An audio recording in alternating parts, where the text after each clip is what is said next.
I knew exactly what I was doing the moment I chose that pale blue dress, the one without a brand name, the one that made me look smaller than I was. My hair was tied neatly behind my ears, no expensive accessories, no trace of the life I actually lived. When I stood in front of the mirror that morning, I practiced a gentle smile, the kind that said I am grateful, I am harmless, I am nothing to fear. Because that was what his family needed to see. Meeting my fiancé's family was supposed to be a celebration, a milestone of love. But love, I had learned, was often tested not by promises but by power, and power had many faces. As we drove to their estate, my fiancé Daniel kept reminding me to just be myself. I almost laughed. If I were myself, they wouldn't know what to do with me. Instead, I nodded, pretending to be nervous, pretending to cling to his arm like someone who had never known confidence. The gates opened to a house that looked more like a museum, marble floors, crystal chandeliers, people who smiled without warmth. His mother was the first to greet me. Her eyes scanned me slowly, from my shoes to my simple bag, as if assessing a product on sale. "So this is her," she said, not unkindly, but not kindly either. I bowed my head slightly. "It's very nice to meet you, ma'am." She smiled then, sharp and thin. "You're modest." I didn't miss the pause before the word. Dinner was worse. Questions disguised as concern floated around the table. "Where did you say you grew up?"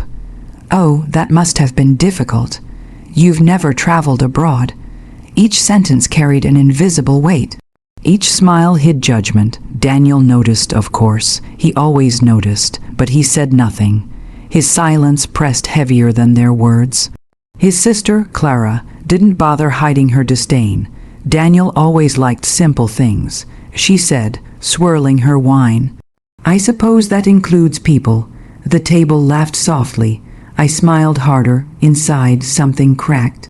They spoke about investments, art auctions, and family connections like it was another language. I nodded along, pretending not to understand, pretending not to belong.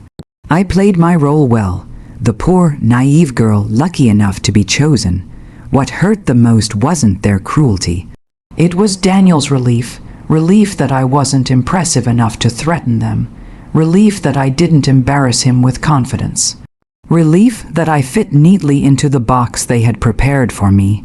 Later, when his mother pulled him aside and whispered loudly enough for me to hear, "She's sweet, but you could do better." Daniel didn't argue, he just smiled. That night, alone in the guest room, I sat on the edge of the bed and finally let the smile fade. I stared at my reflection in the dark window, at the girl they thought they knew. They saw weakness. They mistook silence for ignorance, humility for lack of worth, and I let them. Because sometimes the most powerful truths are revealed only after everyone believes the lie. The weeks after that first dinner felt like a quiet trial I never agreed to stand in. Every visit to Daniel's family home came with new expectations disguised as kindness. His mother began suggesting changes. How I should dress, how I should speak, how I should carry myself. If I wanted to fit into their world, she never said I was lacking. She didn't have to. Her pauses did the work for her. "People notice these things," she told me once, straightening my collar without permission. "We only want what's best for Daniel." I nodded, murmuring gratitude while swallowing the sting. What she meant was clear. You are temporary unless you improve. Daniel started changing too. He corrected me in public, gently but often. He laughed when I misunderstood a reference, then explained it like I was a child. When I reached for his hand, he sometimes pulled away, distracted by conversations that suddenly mattered more than me. At first, I told myself it was stress, wedding plans, family pressure. Love survives these things, I believed. But love should not make you smaller. The comparisons began shortly after. Clara mentioned her name casually over brunch, like an afterthought. "Oh, Daniel, remember Sophia? We ran into her last week. She's doing amazing things abroad now." Sophia. His ex, she was everything I was pretending not to be: polished, wealthy, admired. The way his family spoke of her was reverent, like she had been a lost treasure foolishly discarded. Daniel didn't stop them. She always understood our world. His mother added softly, eyes flicking toward me. "Some people are just raised differently." That night, Daniel brushed off my discomfort. "They're just talking," he said. "Don't overthink it." But I wasn't overthinking. I was finally seeing. The truth came to me in fragments. A paused conversation when I entered the room. A text Daniel quickly deleted. A phone call taken in another room, voice lowered. Then came the afternoon that shattered everything. I returned early from an errand and heard voices from the study. The door was ajar. I wasn't trying to listen until I heard my name. "She's sweet," his mother said, "but she's not suitable long term." "I know," Daniel replied. His voice was tired, not defensive. "I just need time." "For what?" Clara scoffed. "Until Sophia settles back. Don't let emotions ruin logic." Silence followed. Then Daniel sighed. "I won't make a mistake," he said quietly. My heart didn't break all at once. It splintered. I stepped back, my body cold, my thoughts eerily calm. In that moment, I understood something painful and liberating. I was not loved for who I was. I was loved for how little space I took. That night, Daniel kissed my forehead and told me he loved me. I smiled. I had become very good at smiling, but inside, something shifted. The girl who wanted to be chosen faded. In her place stood someone watching carefully, remembering every word, every glance, every betrayal wrapped in politeness. They believed I had nothing, no power, no choice, no escape. They were wrong. And soon they would learn just how wrong. The engagement dinner was meant to finalize everything. The venue, the guest list, the future. Daniel's family insisted on hosting it, inviting business partners, distant relatives, and people whose approval mattered more than love ever had. I arrived alone. That alone should have been their first warning. The room buzzed with polite laughter when I stepped inside, dressed in the same understated elegance they had grown used to dismissing. No designer labels, no dramatic entrance, just quiet confidence. Daniel looked relieved when he saw me, as though my presence still offered him stability. He had no idea it would be the last thing I gave him. Halfway through dinner, his mother cleared her throat and stood. "Before we continue," she said, smiling graciously, "we'd like to discuss some practical matters." Her gaze settled on me. Marriage requires balance, contributions, understanding one's place. I met her eyes calmly. "I agree." A flicker of surprise passed through her expression. She gestured to a man near the head of the table. "Mr. Whitmore will be overseeing the investment tied to the new property. Daniel mentioned you had no objections." "Mr. Whitmore turned to me politely. "Miss, I'll need your signature to finalize the transfer." The room grew quiet. I stood smoothing my dress. "Before that," I said gently, "there seems to be a misunderstanding." Daniel frowned. "What do you mean?" I turned to Mr. Whitmore. "Could you please clarify which company you're representing?" He hesitated.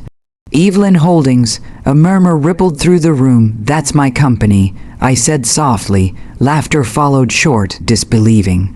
Clara laughed the loudest. "That's impossible." I smiled. "I understand why you'd think so." I reached into my bag and placed a slim folder on the table. Inside were documents, signatures, and proof I had never needed to show before. Ownership records, board confirmations. My name printed clearly where it always had been. Mr. Whitmore's face drained of color. "She's the majority shareholder," he said slowly. "And the founder." Silence crashed down like broken glass. Daniel stood abruptly. "This isn't funny." "It wasn't meant to be," I replied. His mother's smile trembled. "Why would you hide something like this?" I considered her question. because I wanted to know if I would be loved without it. No one spoke. I grew up learning that power changes how people listen. I continued, so I chose not to use mine. I chose honesty over advantage. Clara looked away. Daniel couldn't. You let them humiliate you, he said, voice low. Why? I met his gaze because I trusted you to stop it. The truth settled between us, heavy and undeniable. The dinner continued in stunned politeness. People who once ignored me now addressed me with forced respect. His mother apologized. Daniel reached for my hand. I withdrew it. I won't be signing anything, I said calmly. The partnership is cancelled. What? Daniel whispered. This engagement is over. I didn't raise my voice. I didn't need to. My composure spoke louder than anger ever could. As I walked out, I felt lighter than I had in months. They had judged my worth by what they saw. I had judged their hearts by how they treated me when they thought I had nothing. And that told me everything I needed to know. Walking away should have hurt more than it did. Instead, it felt like exhaling after months of holding my breath. The days that followed were strangely peaceful. No forced smiles, no careful words, no shrinking myself to fit a room that was never meant to hold me. I returned to my life, not the secret one, but the real one. Meetings resumed, decisions were made. My name carried weight again, not because I demanded it, but because I had earned it. Daniel tried to call once, then twice, then every night. I didn't answer. When he finally showed up at my office, security called ahead, unsure whether to let him in. I almost laughed at the irony. The man who once couldn't defend me now waited for permission to speak. I agreed to see him for closure, not comfort. He looked smaller somehow, stripped of the confidence his family lent him. I didn't know, he said, as if ignorance could excuse betrayal. If I had known who you were. I stopped him gently. That's exactly the point. His eyes filled with regret. I loved you. I believed he believed that. But you loved me when I was convenient. I replied, when I was quiet, when I didn't challenge your world. Silence followed. His family sent letters next, apologies written in careful language, invitations to dinner, suggestions of reconciliation. Respect finally offered, too late to matter. I declined them all. The sweetest revenge wasn't in refusing them. It was in no longer needing their approval. Months later, I heard that Daniel's family struggled. Investments collapsed without my support. Partnerships failed. Doors closed quietly, the way they always do when power shifts. I didn't celebrate their downfall. I simply didn't save them. One evening, as I sat alone on my balcony, city lights stretching endlessly below, I thought of the girl in the pale blue dress. The one who smiled through insults. The one who believed patience would earn her love. She wasn't foolish. She was brave.